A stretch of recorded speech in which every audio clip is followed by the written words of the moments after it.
کافر حقیقت میں دیکھیے، اگر آپ شریعت میں کافر کس کو کہا جاتا ہے؟ خود شریعت کے لحاظ سے جو اللہ کو ایک مانتا ہو، جو رسول اللہ کو آخری رسول مانتا ہو، اور قیامت کے اوپر عقیدہ رکھتا ہو، آخرت کے اوپر یقین رکھتا ہو، وہ مسلمان ہے۔ یہ اس کا ظاہری ترجمہ ہے۔ لیکن کافر کے لغوی معنی کیا ہے؟ کافر کے لغوی، لغت ڈکشنری کے لحاظ سے کافر کے معنی ہوتے انکار کرنے والا، انکار کرنے والا۔ اب عزیزان محترم، ہو سکتا ہے کہ وہ اللہ زبان سے تو کہہ رہا ہو کہ اللہ ہمارا رب ہے، لیکن شاید وہ اللہ کو نہ مانتا۔ ہو سکتا ہے کہ وہ رسول اللہ کو کہہ رہا ہو کہ اللہ کے آخری رسول ہیں شاید، لیکن شاید وہ اللہ کو آخری رسول یا وہ جو مقام اور مرتبہ اور فضیلت رسول اللہ کی ہے، شاید اس مقام اور مرتبے اور فضیلت کا قائل نہ ہو۔ اسی طریقے سے شاید وہ کہہ رہا ہو کہ ہمارا آخرت کے اوپر یقین ہے، لیکن وہ آخرت کو تسلیم نہ کرتا ہو۔ اس سے ہٹ کے کافر یعنی انکار کرنے والا، اگرچہ اگر کوئی ولایت و امامت اہل ائمہ اطہار علیہ السلام کو قبول نہیں کرتا تو شریعت کا پردہ اس کو مسلمان بنائے رکھے گا، لیکن اگر آپ لغوی لحاظ سے دیکھیے تو کیا ہوگا؟ انکار کرنے والا۔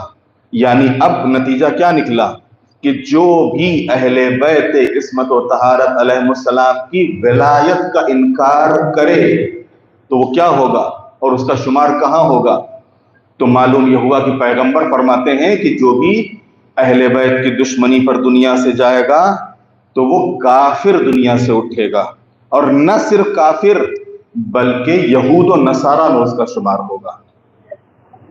جابر ابن عبداللہ انصاری پیغمبر اکرم سے نقل کرتے ہیں کہ آپ نے فرمایا کہ لوگوں، جو ہم اہل بیت سے بغض رکھے گا اللہ اسے روز قیامت یہودی محشور کرے گا۔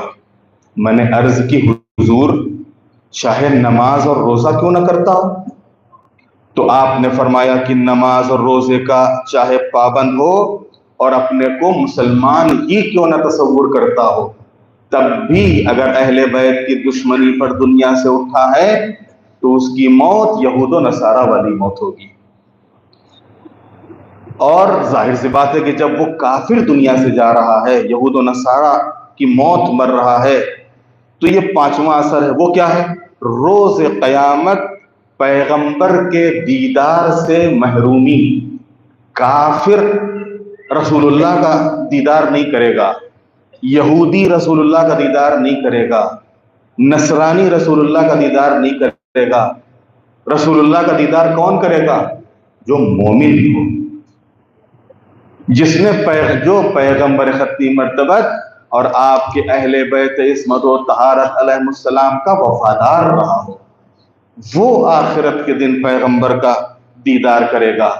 اور اسی سلسلے میں وہ روایتیں بھی ہیں، اور وہ خود جسے تمام مسلمانوں نے قبول کیا ہے کہ حضور کوثر کے قریب کھڑے ہوں گے، اور جب کوثر کے پاس کھڑے ہوں گے تو لوگ آ رہے ہوں گے اور حضور کوثر کے قریب کھڑے ہوں گے اور علی سب کو سیراب کر رہے ہوں گے۔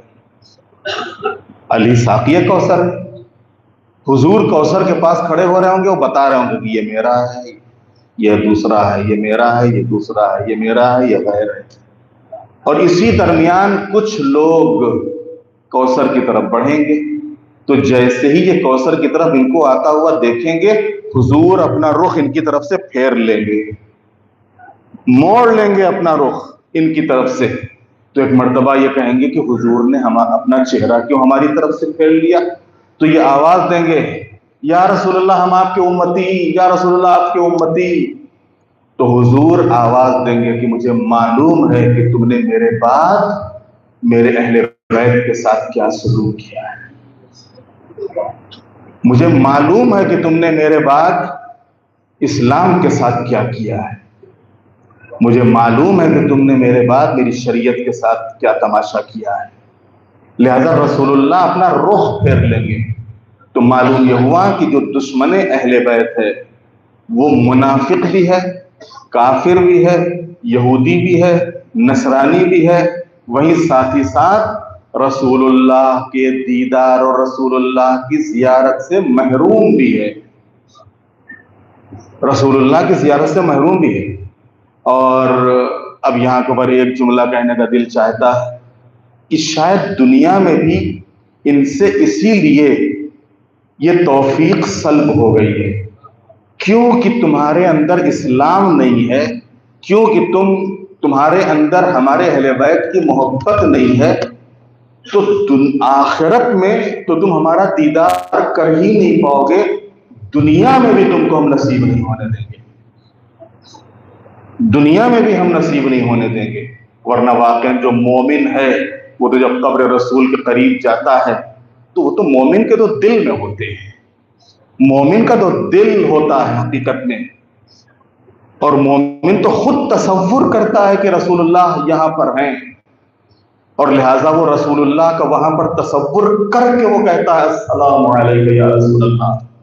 لیکن جہاں پر یہ تصور ہو کہ نہیں وہ تو مر گئے ہیں، وہ تو ختم ہو گئے ہیں، لہذا تم کس کو سلام کر رہے ہو اور کس کی طرف رخ کیے ہوئے ہو، تو معلوم یہ ہوا کہ جہاں ایک بے توفیقی دیکھیے کہ آخرت میں تو محروم ہوں گے ہی، دنیا میں بھی اللہ کے رسول پر سلام کرنے سے محروم ہو گئے ہیں۔ صلوات بھیجتے ہیں محمد والے محمد۔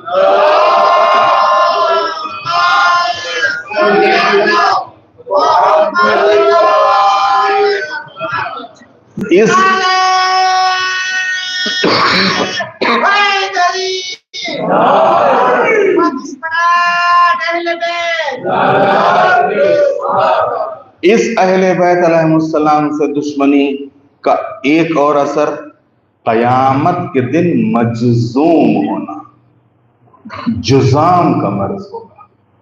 اللہ سب کو محفوظ رکھے، دشمن کو بھی کہتے ہیں کہ اگر ہمارا کوئی ذاتی دشمن ہے تو اللہ اس کو بھی یہ مرض نہ دے، جزام، کوڑھ کا مرض۔ اس مرض میں اہل بیت کا دشمن قیامت کے دن اٹھایا جائے گا، قیامت کے دن اس مرض میں پیغمبر فرماتے ہیں کہ جو بھی ہم اہل بیت سے بغض رکھے گا خدا قیامت کے دن اسے مجزوم اٹھائے گا، یعنی اس مرض میں، اس حال میں اٹھے گا کہ اس کے ہاتھ، اس کے پیر، اس کے جسم سے بدبو آئے گی، اور اہل محشر اس کی بدبو سے اپنے منہ کے اوپر اور اپنی ناک کے اوپر ہاتھ رکھ لیں گے۔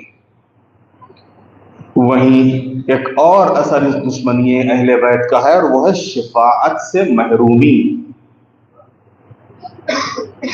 قیامت کے دن شفاعت سے محروم رہے گا وہ، نہ رسول اللہ شفاعت کریں گے، نہ اہل بیت شفاعت کریں گے، نہ مومنین میں سے کوئی شفاعت کر سکے گا ان کی۔ کن کی؟ جس نے بھی اہل بیت علیہ السلام کو دنیا میں دشمن رکھا ہے۔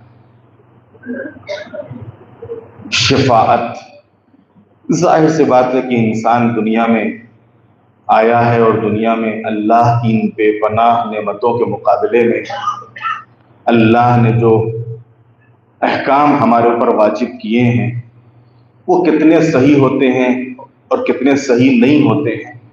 کوشش انسان کی یہی ہوتی ہے کہ انسان کم سے کم واجب ادا کر لے، لیکن نہیں معلوم کس وقت کون سا شیطانی وسوسہ وہ جو واجب ہم ادا کر رہے ہیں اس کے بھی ثواب کو ختم کر دے۔ تو جب قیامت کے دن ہمارے پاس کچھ ہوگا ہی نہیں تو ہم بخشے کیسے جائیں گے، ہم معاف کیسے کیے جائیں گے، جنت میں کیسے جائیں گے؟ اسی کے لیے اللہ نے شفاعت کو رکھا ہے کہ اگر انسان واجبات کو ادا کرنے والا تھا اور کسی حد تک اپنے کو حرام سے بچانے والا تھا، اب اگر کہیں سے کوئی کمی رہ گئی، کہیں سے کوئی